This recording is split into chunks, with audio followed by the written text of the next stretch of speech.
అందరికీ నమస్కారం. నేను మీ కిరణ్ శాస్త్రి, లక్ష్మీ నరసింహ ఉపాసకులు. ఘాతవారం అంటే ఏమిటి? ఘాతవారం నాడు ఏ పనులు చేయాలి, ఏ పనులు చేయకూడదు, మరియు కర్కాటక రాశి వారికి ఏ రోజు ఘాతవారం అనేటువంటి విషయాన్ని మనం ఈ యొక్క వీడియోలో తెలుసుకుందాము. ముందుగా ఘాతవారం అంటే మనల్ని ఇబ్బంది కలిగించేటువంటి రోజు అని, టఫ్ డే అని, ఆ రోజు చేసేటువంటి కార్యక్రమాలు కొంత మనల్ని ఇబ్బంది చేసే అవకాశం ఉంటదని మనకు శాస్త్రంలో చెప్పబడ్డది. ఇక కర్కాటక రాశి అంటే ఆ యొక్క రాశికి ఏ రోజు ఘాతవారం అనేటువంటి విషయాన్ని మనం తెలుసుకుందాము. 9 పాదాల సమూహాన్నే మనం ఒక రాశిగా వ్యవహరిస్తున్నాము. 9 2 నక్షత్ర పూర్తి పాదాలు, ఒక నక్షత్రం ఒక పాదాన్ని కలుపుకొని 9 పాదాలను కలుపుకొని మనం ఒక రాశిగా వ్యవహరిస్తున్నాము. అదేవిధంగా ఈ యొక్క పునర్వసు నక్షత్రం 4వ పాదము మరియు పుష్యమి, ఆశ్లేష నక్షత్రాలు కలుపుకొని మన కర్కాటక రాశిగా చెప్పబడతాయి. ఆ అక్షరాలు ఏమిటి అంటే హి, హు, హే, హో, ఢ, డి, డు, డే, డో అనేటువంటి అక్షరాలతో ప్రారంభమయ్యేటువంటి పేర్లన్నింటికీ కూడా కర్కాటక రాశి అనబడుతుంది. ఈ యొక్క రాశిని ఎలా చూసుకోవాలంటే, ఎవరికైనా డేట్ ఆఫ్ బర్త్ ఉన్నట్లయితే వారి యొక్క జన్మ నక్షత్రానికి ఈ ఘాతవారాన్ని ప్రధానంగా చూసుకోవాలి. లేదు అనంటే వారి యొక్క వ్యవహారిక నక్షత్ర పాదాన్ని తీసుకుని ఘాతవారాన్ని చూసుకోవాలి. కాబట్టి ఈ యొక్క కర్కాటక రాశి వారికి ఘాతవారము బుధవారము. కర్కాటక రాశి వారికి బుధవారము ఘాతవారము. మరి యొక్క ఘాతవారం నాడు మరి ఏ పనులు చేయవచ్చు?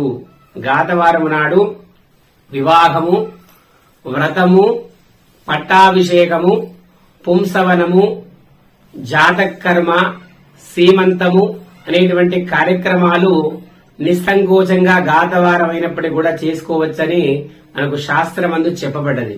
మరి ఏ పనులు చేసుకోకూడదు అనంటే ప్రధానంగా వ్యాపారము మరియు వ్యవసాయ ఆరంభము మరియు నూతన వ్యాపార ప్రారంభము ఎట్టి పరిస్థితిలో కూడా ఘాతవారం నాడు చేయకూడదు. మరియు గృహ ప్రవేశం కూడా చేయకూడదు. మరియు బావులు తవ్వుట అంటే బోర్వెల్, మనం బోరు వేయుట కూడా ఈ యొక్క ఘాతవారం పనికిరాదు. ఘాతవారము ఏదైనా నూతన వాహనాన్ని అధిరోహించడం కూడా పనికిరాదు. ఏదైనా కొత్త కార్యక్రమం ప్రారంభించేప్పుడు ఈ యొక్క ఘాతవారం మనకు కొద్దిగా ఇబ్బంది చేస్తూ ఉంటుంది. ప్రయాణం కూడా, తీర్థయాత్రలు కూడా ఘాతవారం ప్రారంభించకూడదు. మరి ప్రారంభిస్తే ఏమవుతుంది? ఆ ఘాతవారం నాడు ప్రారంభించిన పనుల వల్ల మనకు కొన్ని ఇబ్బందులు ఎదుర్కొనేటువంటి అవకాశాలు ఉంటాయి. ఉదాహరణకు మనం తీర్థయాత్రకి వెళ్ళినప్పుడు బస్సు సమయానికి రాకపోవడం, అక్కడ మనకు చిన్న చిన్న ఇబ్బందులు కలగడం అనేటువంటివి జరుగుతూ ఉంటాయి. అదేవిధంగా వ్యాపారం ఘాతవారం ప్రారంభించినట్లయితే అది మనకు కలిసి రాకపోవడం అనేటువంటి జరగవచ్చు.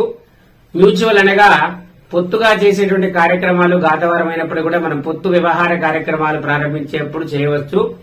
లేదు ఘాతవారం నాడే ఒక జాబులో ఒక అబ్బాయి జాయిన్ కావాల్సి వస్తుంది, ఆఫీస్ నుంచి ఒక ఆర్డర్ వస్తుంది, మరి ఖచ్చితంగా ఆ ఘాతవారం నాడే ఆ యొక్క ఉద్యోగంలో వాళ్ళు చేయాల్సి వస్తుంది. మరి అప్పుడు ఎట్లా అంటే ఒక ఘాతవారం నాడే ప్రయాణం ఖచ్చితంగా చేయాలి, అనివార్యం అవుతుంది.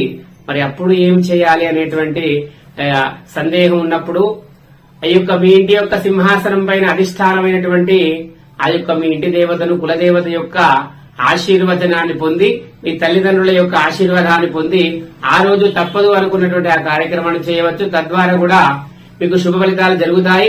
ఇలాంటి మంచి విషయాలు తెలుసుకునే నిమిత్తం మన యొక్క యూట్యూబ్ ఛానల్ నుంచి అందరూ కూడా సబ్స్క్రైబ్ చేయండి, లైక్ చేయండి. మీ యొక్క సందేహాలను మాకు కామెంట్ రూపంలో తెలియజేయండి. సర్వే జనా సుఖినో భవంతు. జై నరసింహ, జై జై నరసింహ.